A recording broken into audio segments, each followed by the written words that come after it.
Hey, welcome to UFC 113 MMA show. Master Wang. Muscle Mo. B for the CP. So we're going to be talking about UFC 13, fantastic card, which is full of a rematch and some other fantastic fights. It'll take a lot to live up to 112, I think, but... Well, I think what 112, we can always tell a good card by the amount of hits we get in the show. And thanks very much for everybody that tuned in and subscribed. That was a record show for us. Pretty happy about that. We get a lot of good hits, and all thanks to Anderson Silva and his fantastic antics. And Hughes and his superb striking. Anyway, no more rambling, we'll get straight onto the main card. Machida Shogun. It's a rematch. Me personally, I don't think there was any need for a rematch. I think they should just have gave Shogun the title. He won. Terrible decision. One of the judges saying leg kicks don't count, which is a strange thing to really say in a mixed martial arts fight, but it's quite lucky that for the Hughes fight. Lucky leg kicks do count because he chopped him. Anyway, back to Machida Shogun. But Machida is, as you remember, I was gunning for Machida, and Machida quite rightly won. Shogun was not even in the fight, and I definitely think that's the first, maybe the second time in UFC that Machida has been really taken kind of close. Tito done quite well. I think Shogun was the first guy to really have it, like push him to cut off the cage, to know exactly how to contain him. It was leg kicks. That was the total answer to him, was leg kicks. It's that point karate, in, point, out. In and out, and that's really good. And he was finishing every combination with a kick.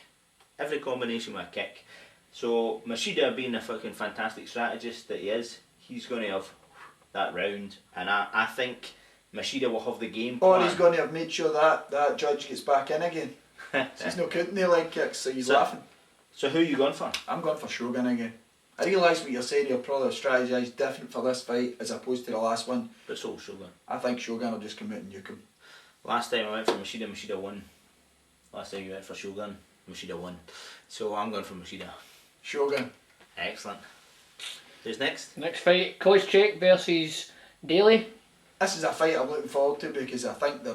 well, keep me clean, I don't like either of the two. Oh... Sorry. Sweet. What was that you're drinking there, Rob? I was some Go Fast. But anyway, sorry. I think the two of them are basically a-holes. I don't like either of the two of them. I don't like Koscheck, I don't like Daly. But I think Daly's going to have big problems. Even just looking at his UFC fights, he's no fought anybody who's got any calibre of wrestling. He came out with a guy who wanted to strike with him. And then the second guy, okay, a lot of people say, he's a grappler, but his wrestling's guff, he's just a big streak of piss. Well, I think, put it in context, Jake Shields and Semtex. Jake Shields took Semtex to the ground and obviously submitted him, but he was taking him to the ground, and Jake Shields in terms of wrestling is nothing on Koscheck. So I think Koscheck is just going to pull those through him. But again, you can never take away the big hand fist he's got. Definitely dynamite in his hands, but Semtex in his hands. Semtex, close. But the thing being that the worry for it is it going to be the Koscheck who's learned his lesson for getting sparkled by Paulo Thiago? And want to trade. Or is it going to be the intelligent fighter mixing it up? Having said that, I mean, Koscheck's come up against big strikers before and not done well, but Thiago Alves for one. I think there's a big difference between Thiago Alves. Oh, Thiago Alves has got good takedown defence, but I'm just saying that comparing the two of the fought, I think it's definitely with Koscheck will win, but he's got to be careful. So who are you going with? Koscheck. I'm going to go for Koscheck as well. I think Daly does have the puncher's chance, but that's it. But he's also a big welterweight to be fair as well, so probably have size on his side. Like it. So is that time for our sponsor and our how we can win?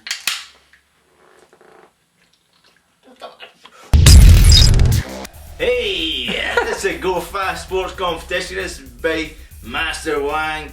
Go Fast Sports Premium Energy Drink. Don't want to miss a drop. Tastes like strawberry laces. This is a question only open to Scotland. Go Fast Sports, you could win a goodie bag from Go Fast Sports.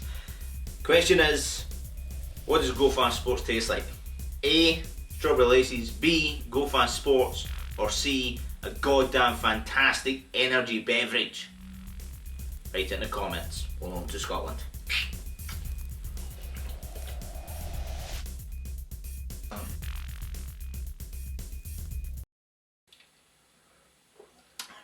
Welcome back, Howdy. back. So what's the next fight then? What's the next fight? And you can win, check out the links, awesome. Kimbo the Long Slice versus Matt Mitron.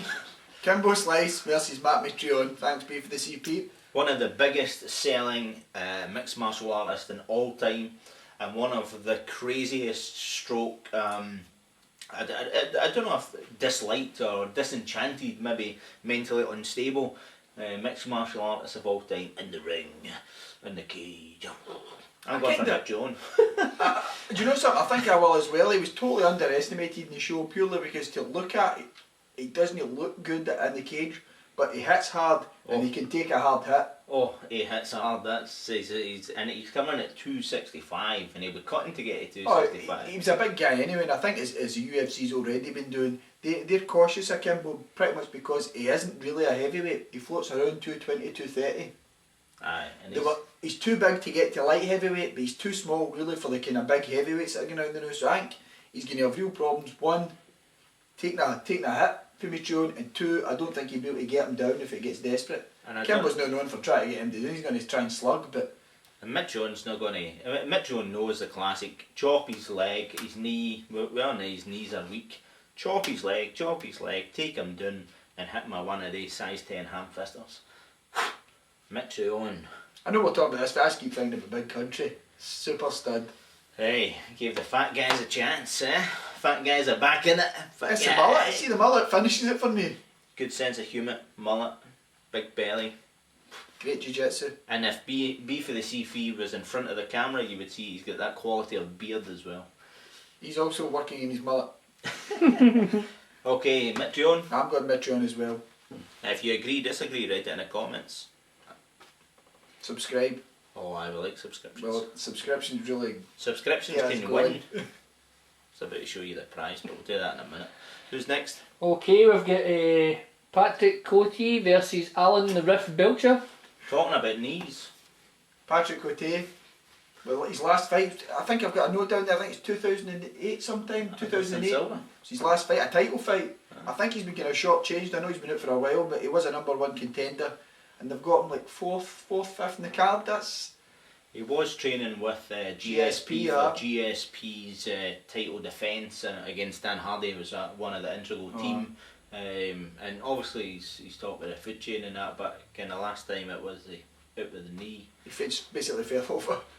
I think he's a phenomenal fighter. He was one of the guys that come in short notice. He fought his first time on the UFC, fought somebody on short notice, like 2 or 3 days, and then did the business and then just paid off.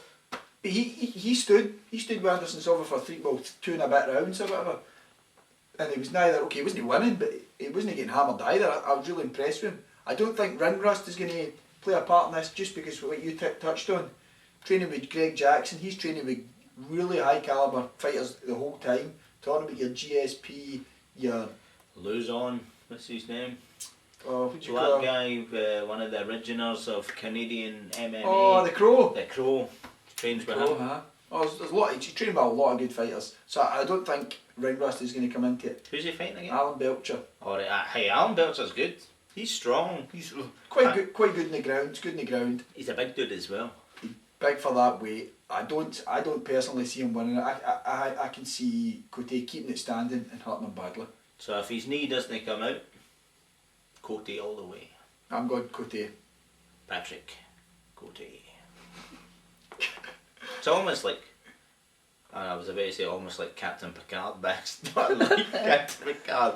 Star Trek. Okay. Moving on. Star Trek Club is finished. Anybody get any stats for us this week? Come on, let's zoom into it. It's a stat corner.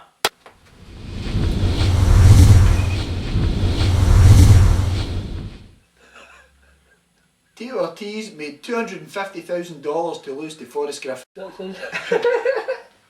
So we've got a prize. We'll be tallying up. No, have we got a prize? No, that's one. I mean, who's won it? We don't know who's won. See what I've got to